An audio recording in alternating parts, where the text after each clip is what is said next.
Assalamualaikum warahmatullahi wabarakatuh. Perkenalkan, saya Fitri Junianti.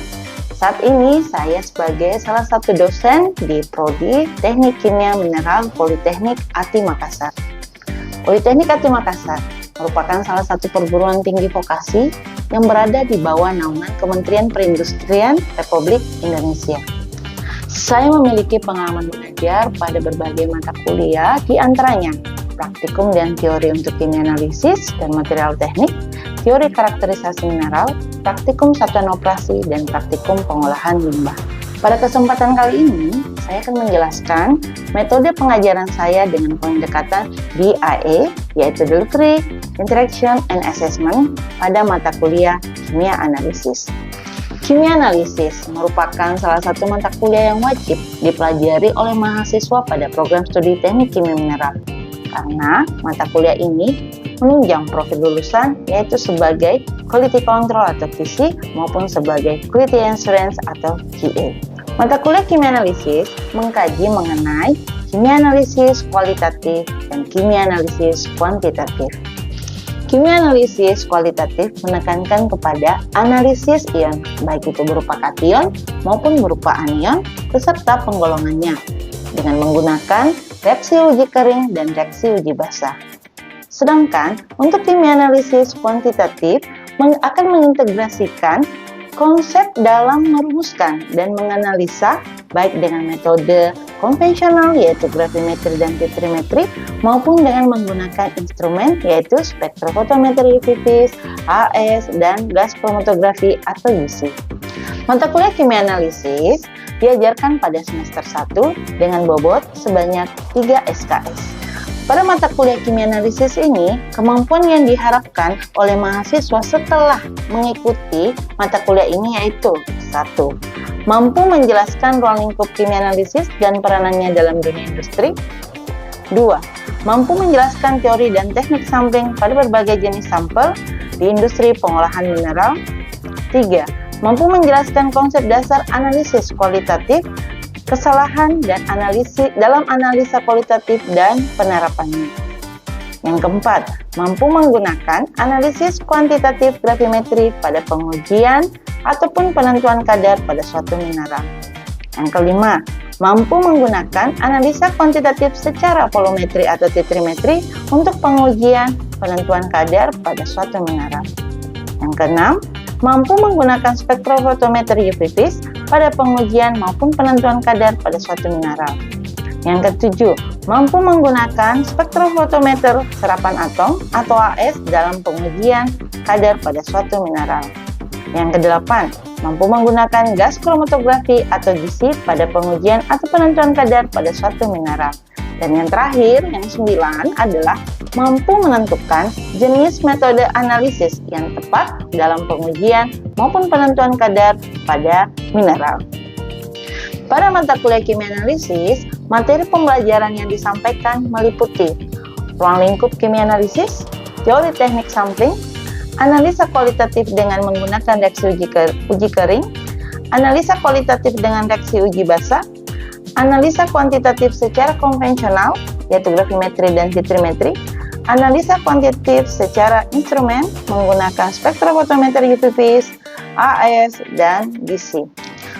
Pengajaran DIA merupakan pendekatan pengajaran yang menyeluruh yang menyangkut 3 aspek utama, yaitu bagaimana menyampaikan materi kepada mahasiswa, yang kedua, bagaimana membangun interaksi di dalam kelas, dan yang ketiga, bagaimana melakukan penilaian pencapaian pembelajaran secara menyeluruh.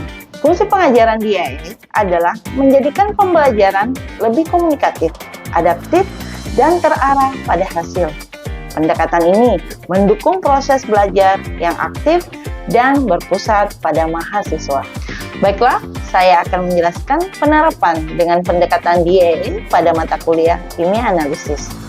Untuk penyampaian materi atau delivery, materi diberikan secara offline di dalam kelas maupun secara online lewat Google Classroom ataupun melalui e-learning resmi yang ada pada Politeknik ATI Makassar yaitu berupa SIAKAD atau EdLink. Metode penyampaian materi dilakukan melalui ceramah yaitu menyampaikan materi secara langsung kepada mahasiswa dengan menggunakan media LCD proyektor. Selanjutnya, penyampaian materi juga bisa dilakukan dengan metode discovery learning seperti menggunakan video pembelajaran, di mana dengan adanya video pembelajaran ini, mahasiswa akan mengamati, menganalisa, dan menemukan sendiri konsep yang diajarkan. Selanjutnya, interaksi di kelas dapat dengan menggunakan metode sebagai berikut. Yang pertama, interaksi dilakukan dengan tanya jawab, di mana saya sebagai dosen akan memberikan pertanyaan kepada mahasiswa untuk melihat sejauh mana pemahaman mahasiswa terhadap materi yang diberikan. Begitu juga sebaliknya, mahasiswa dapat bertanya jika ada materi yang kurang dipahami.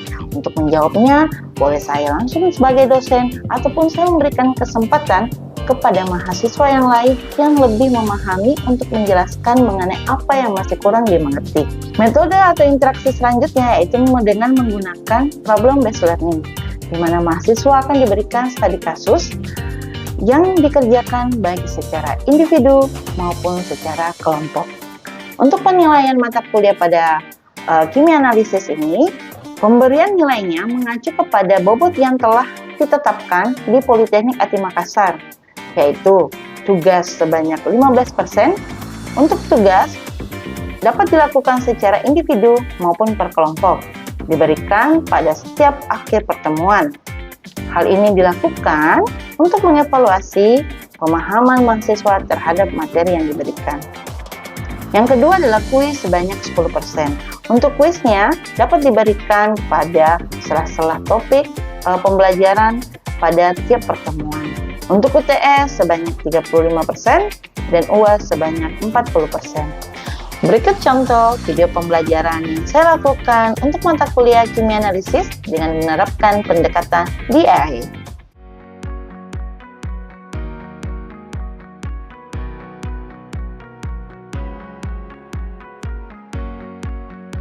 Ya, Assalamualaikum warahmatullahi wabarakatuh. Waalaikumsalam warahmatullahi wabarakatuh. Apa kabarnya? Baik. Oke, kita lanjut untuk mata kuliah kimia analisis. Untuk pertemuan ini kita akan bahas mengenai Trimetri. Pertemuan selanjutnya, pertemuan yang kemarin kita sudah membahas mengenai Gravimetri. Ada yang bisa menjelaskan apa gravimetri? Oke. Gravimetri tubuh salah satu metode dalam analisis kimia kuantitatif yang digunakan untuk menentukan jumlah suatu zat berdasarkan pengukuran massa. Oke, berdasarkan pengukuran Massa. Kalau di trimetri nanti kan berdasarkan pada Volume. Nah, karena ini analisis kuantitatif, gravimetri, ada yang masih ingat nggak persamanya? Oh ya, siapa lagi namanya? Oke, kita bisa tuliskan kita di atas. Oke.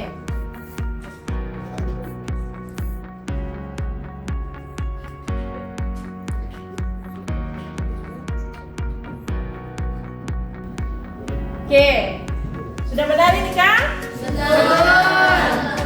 Serius. Oke, jadi makasih Mita ya.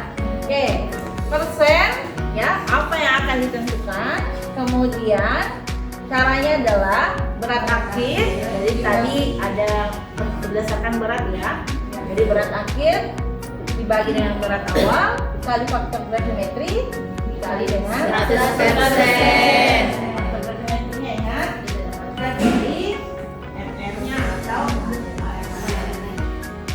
trimetri. Yang akan kita mau capai adalah bagaimana adik-adik semua ini mampu melakukan analisis secara kuantitatif dengan menggunakan trimetri. Jadi kalau di trimetri itu sama halnya dengan volumemetri ya. Iya. Untuk hari ini yang akan disampaikan itu apa itu trimetri, bagaimana prinsipnya, apa syaratnya, bagaimana yang disebut dengan titik akhir, dan ada larutan standar yang digunakan. Untuk pertemuan selanjutnya nanti kita baru masuk pada persamaan di trimetri. Untuk hari ini cukup sampai di larutan standar saja. Ya, ada yang bisa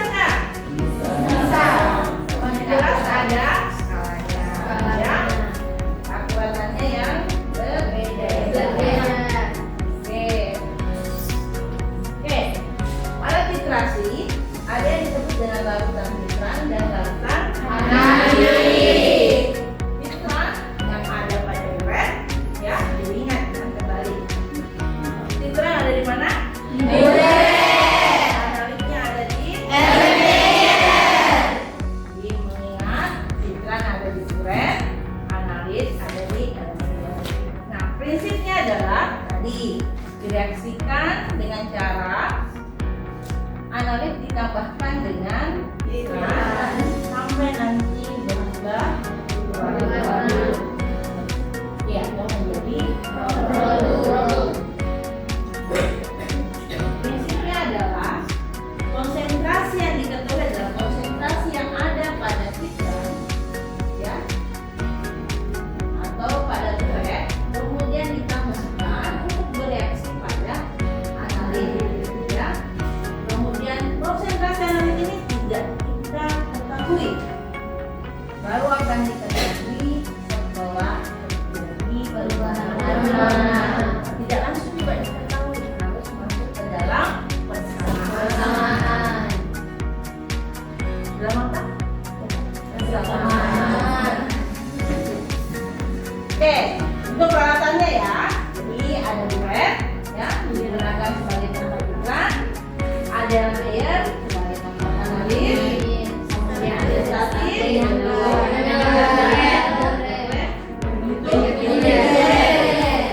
Kan tidak mungkin kita mau pegang terus duretnya. Ada yang mampu memegang duret? Ada apa? Halimah? Atau Mira? Oke, untuk syarat titrasi pertama adalah reaksi harus berlangsung cepat. Kenapa reaksi harus berlangsung cepat dalam titrasi? Kenapa? Apa? Supaya apa? Hasilnya tidak. Ya, kenapa harus cepat? Reaksi itu harus cepat. Apa perbedaan cepat dengan lambat? Kalau cepat, gerakannya apa? Lebih responsif kalau cepat. Kalau lambat, tidak responsif. Apa yang terjadi ketika reaksi ini berlangsung secara lambat? Tadi apa efeknya?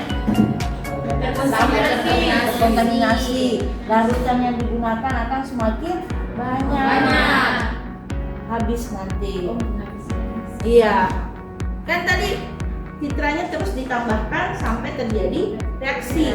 Bayangkan kalau 2 hari tidak terjadi reaksi, sudah tangan pegal, ya, mengikat, tambah lagi larutan yang digunakan akan banyak. Tidak ada reaksi samping yang terjadi. Karena kalau ada reaksi samping yang terjadi, maka nanti susah untuk menentukan mana titik analis. Indikator itu ditambahkan untuk melihat perubahan warna. Apa? Melihat perubahan hasil. Oke, melihat perubahan warna. Melihat perubahan warna. Jadi dia tidak bereaksi, ya. Dia hanya membantu menentukan titik analis. Oke, indikator itu ada juga namanya auto indikator. Artinya citrannya bertindak sendiri sebagai indikator. Oke, keseimbangan reaksi harus mengarah kepada pembentukan produk. Ya, keseimbangan reaksinya mungkin nanti kalian belajar di kimia fisika bagaimana keseimbangan reaksi itu terjadi. Jadi karena jika terjadi perubahan warna, jadi ada yang belum mencapai titik aktif, ada yang mencapai titik aktif, dan ada yang melewati. Ini harus menjadi sesuatu yang kalian harus perhatikan. Nah, jika lewat ataupun kurang, otomatis perhitungannya penentuan kadarnya tidak aktif, ya, tidak tepat, ya. Ini warnanya ini belum cukup. Nanti kalau kalian menitrasi, sudah berubah, ya. Kalian langsung hentikan titrasinya. Jadi boleh diteruskan dan kalian lihat lagi homogen kan? Tadi goyang-goyangkan, ya. homogenkan minimal ya 10 detik. Kalau tidak terjadi perubahan berarti itu sudah mencapai titik akhir. Apa yang terjadi kalau lewat titik akhir? Apa yang harus dilakukan? Kalau mengulang, buang lagi bahan. Sampel juga terbuang, terbatas. Jadi harus benar-benar diperhatikan. Jadi titik akhir adalah kapan disebut titik akhir? Jadi titik panen.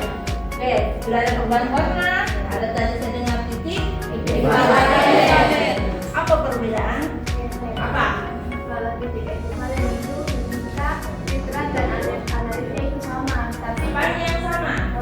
Ya, oke, jelas sama ya. tapi biasanya itu warnanya tetap bening. Sehingga kalau misalnya ditambahkan indikator, ditambahkan setetes saja atau setengah tetes dari literal itu akan berubah warna itu ada cuma Titik akhir, jadi titik akhir, titik di mana atau kondisi di mana filtrasi dihentikan. Kenapa dihentikan? Karena sudah mencapai titik ekvivalen. Apa tandanya? Perubahan, baik warna larutan maupun nanti warna penyerpan. Bisa langsung pakai.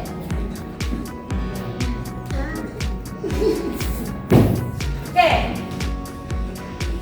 dalam filtrasi yang direndam. Nah, biasa kalau di filtrasi saya sering ingatkan ya, karena nanti di TA biasa tidak melakukan yang namanya standarisasi. Nah, ini larutan primer sebenarnya nanti kita gunakan standarisasi filtrasi untuk standarisasi maupun pada ketentuan ada.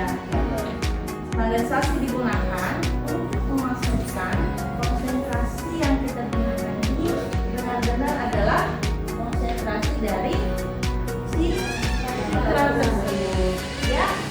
Nah, contoh untuk larutan primer ada natrium klorida, ada asam oksalat. Untuk larutan sekunder ada AgNO3 atau Ag apa? Merah. Netral ya, jadi AgNO3 adalah netral. Oke. Tadi alat yang kita gunakan untuk filtrasi apa saja?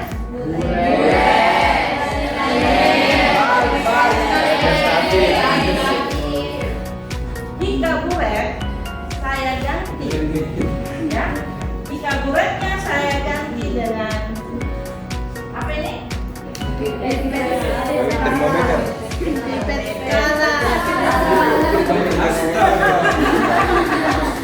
Apa ini? Jika buretnya kita ganti dengan pipet skala, apakah bisa? Tidak. Cepat sekali larutannya tuh. Kenapa? Cepat sekali larutannya jalan terang. bisa. Dimodif? Dikasih palbu, dikasih palbu. Bisa bu. Wah, bagaimana gaunnya? Iya, bisa di bawah. Di atas. Boleh tak? Boleh, tapi tidak akurat. Kenapa tidak akurat? Ya, karena tidak ada pengatur. Iya, kalau ada katusnya atau beratnya kita kan bisa. Walaupun pakai bal, susah ya. Masih lewat.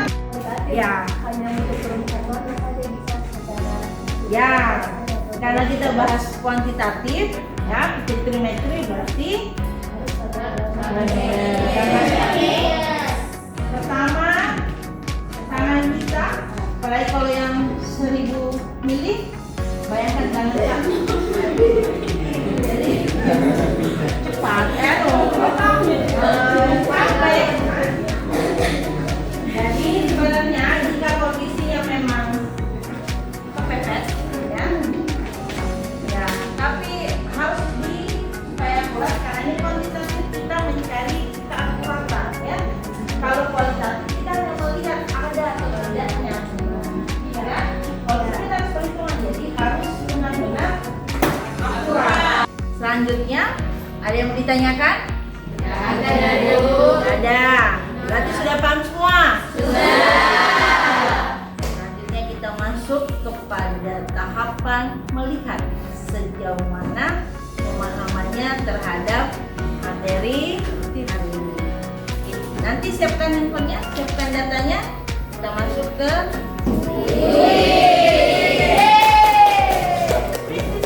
melihat pemahamannya.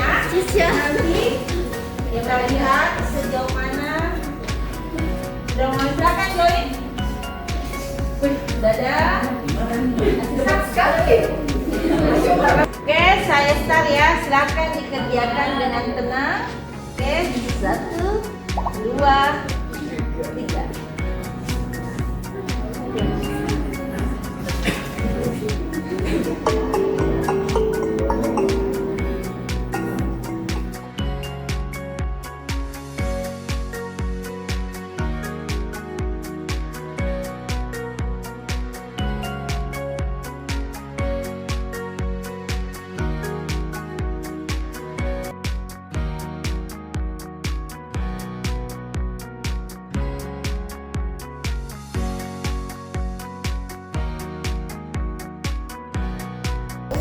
Oke, dari hasil tesis tadi alhamdulillah semua sudah paham. Sekitar 80%, tepuk tangan dulu.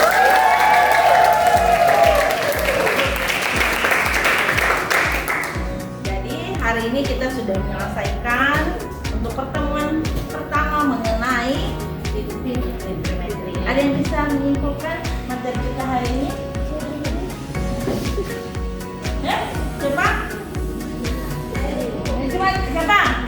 Oh ya, Tia, ya, Tia, Tia. Ini termasuk salah satu analisis kuantitatif di mana trigonometri ini merupakan suatu metode analisis kuantitatif berdasarkan pengukuran volume citran yang bereaksi sempurna dengan analisnya. Dan di mana tadi sudah beberapa dijelaskan seperti prinsipnya dengan persyaratan-persyaratannya yang harus bereaksi secara cepat, dan ada juga tadi berbagai macam larutan standarnya, ada larutan sekunder dan primer. Oke, makasih tepuk tangan untuk Tia. Jadi benar ya, dari titrasi didasarkan pengukurannya didasarkan terhadap volume titran. Bagaimana menentukan volume titran? Tadi dari reaksinya dengan analis. Di akhir tadi ada namanya titik aktif dan titik ekuivalen. Kemudian tadi ada syaratnya untuk titrasi harus bereaksi cepat, harus ada indikator, harus tidak ada produk samping yang terbentuk. Kemudian tadi ada dua larutan yang akan kita gunakan, larutan primer dan sekunder. Oke, baik, kita tutup hari ini dengan kata-kata. Sama-sama kita baca ya. Bukan nih kameranya, bukan. Lebih baik menjadi orang yang tidak mampu tapi mau daripada menjadi orang yang mampu tapi tidak mau. Oke, sampai ketemu untuk pertemuan selanjutnya. Saya akhiri pertemuan ini dengan ucapan alhamdulillahirrahmanirrahim. Assalamualaikum warahmatullahi wabarakatuh.